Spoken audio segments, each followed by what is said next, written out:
Hey food lovers, let's talk samosas. If you're like me, just hearing the word samosa gets your mouth watering.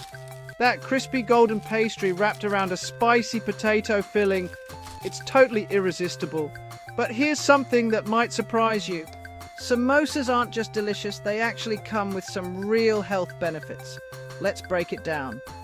The main star in most samosas is the humble potato.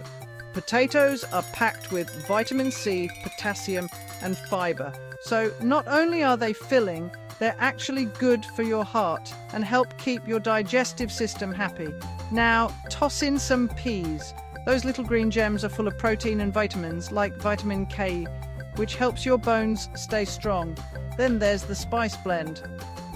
Turmeric, cumin, and coriander aren't just there for flavor. They've got anti-inflammatory and antioxidant properties.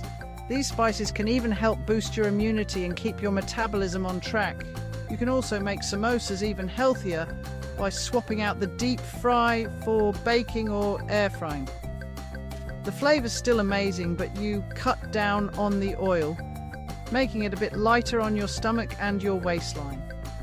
And let's not forget, food isn't just about nutrients. Sharing samosas with friends and family brings joy, which is another kind of health benefit we all need more of. So next time you bite into a fresh hot samosa, remember, you're not just treating your taste buds, you're giving your body a little love too. Stay curious, stay hungry, and keep enjoying those flavors. See you next time. For more healthy diets tips, kindly like, share, and subscribe to this channel.